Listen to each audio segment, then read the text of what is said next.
Hello प्यारे बच्चों, तो चलिए करते हैं exercise 6.2 question number 4। Question number 4 में क्या क्या रखा है देखते हैं।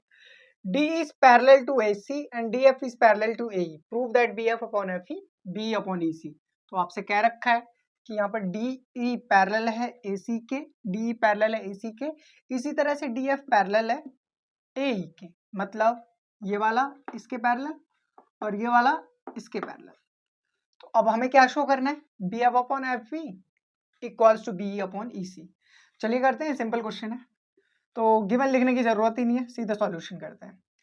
तो in triangle DE is parallel to AC, DE is parallel to AC, मतलब हम कौन सा ट्राइंगल लेने वाले हैं, हम लेने वाले हैं BAC।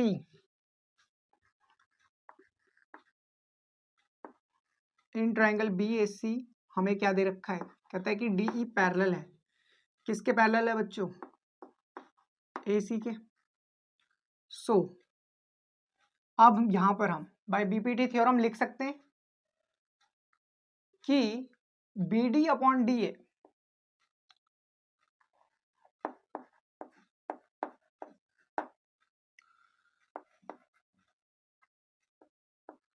BD upon DA is equals to ये DE is parallel to AC, तो यहां पर क्या हो जाएगा BE अपॉन EC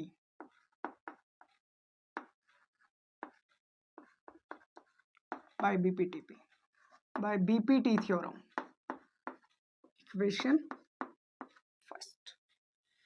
अब दूसरी स्टेटमेंट हमें दी गई है DF is parallel to AE, तो DF AE, तो हम कौन सा ट्रायंगल लेने वाले हैं, BAE।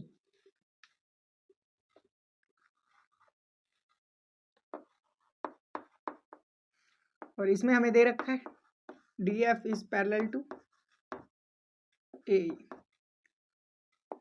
देन हम लिख सकते हैं by BPT BD upon DA is equals to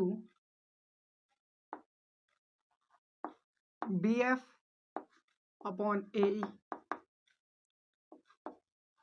bye BPT theorem, equation 2।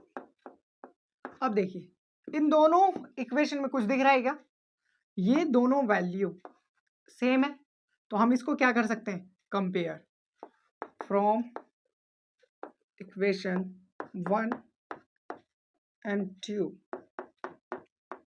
यहां से क्या होगा, BE upon EC is equals to BF upon AE।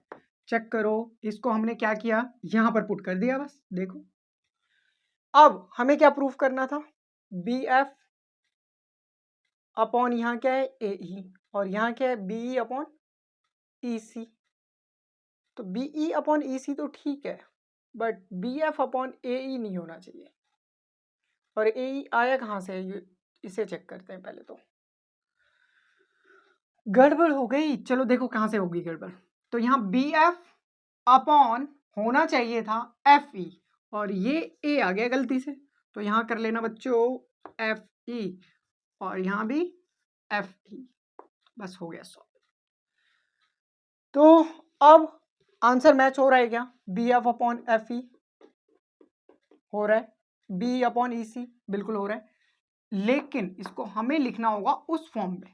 तो क्या हम इस चीज को पहले लिख सकते हैं, BF upon FE is equals to BE upon EC, हो गया प्रूव्ड। यही तो प्रूव्ड करना था। तो उम्मीद है बच्चों आप लोगों को समझ में आया